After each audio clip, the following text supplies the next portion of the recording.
this movement, of course, more than anything else, what this movement did is that, one, it reminded this country that we can in fact fight together. We can in fact fight on issues such as education, and when we are fighting for issues like education, we realize that for the past 12 years, the kind of politics that has been happening in this country, which is constantly the politics of divide based on caste, gender, religion, that politics takes a backseat. So for us, the win is of course the resignation of an incapable education minister, but it is also a win that in a democracy, not even the BJP after 12 years of being in power can say that we are beyond democracy, and our cabinet ministers need not concern themselves with serving the public. They might as well just go around making BJP win elections in different states, and it's an award of those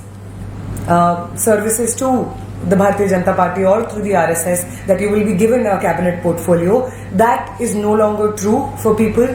People sitting in the cabinet no longer can think that we do not have to concern ourselves with working on education, with working on our portfolios. It is enough to serve the BJP and the RSS. That's a win one. And the second thing, something which had become a common sense in the society, that this is what the society is going to be. This is the kind of violence we are going to have to face. This is the kind of state repression our movements will face and then fade away, and then we will stop talking for each other. We'll stop standing up for each other. That has been broken. It has shown us that the BJP can be defeated by the combined might of the people of this country, and it gives us hope for several other battles that have been continuing so far, and where we've not yet registered a victory. Those of us who've been part of the student movement for a long time, we know that the movement against paper leak has been many years in the making. It is not just a movement, and for us, it is not just a movement against Dharmendra Pradhan or paper leak per se.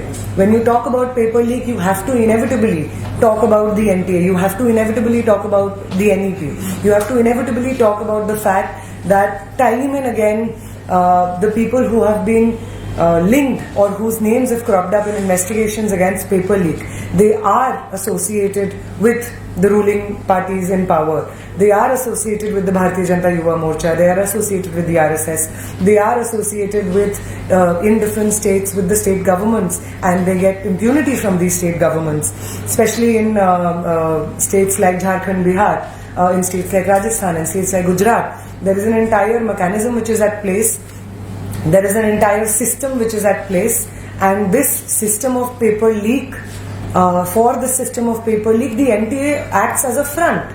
It acts as a front that legitimizes the entire process through which opportunities of paper leak are actively nurtured, one, and secondly, any form of accountability that we seek from the government is immediately transferred to the NTA.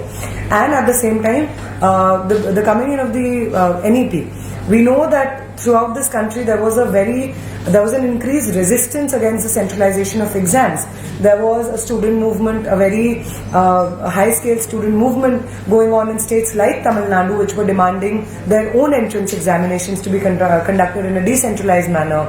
There were state governments which were petitioning and saying that we should be allowed to conduct medical entrance examinations, etc. But all of these demands and movements were bulldozed over.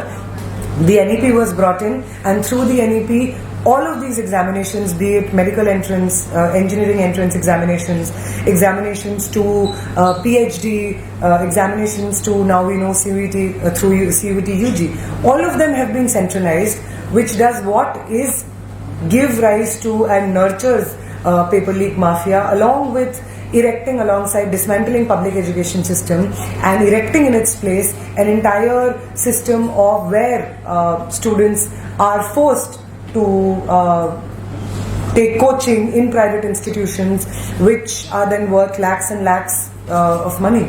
So education, whereas the government should be working towards making education the fundamental right of young people in this country, it is constantly doing away with this right and instead bringing education to the market to be sold to the highest bidder again.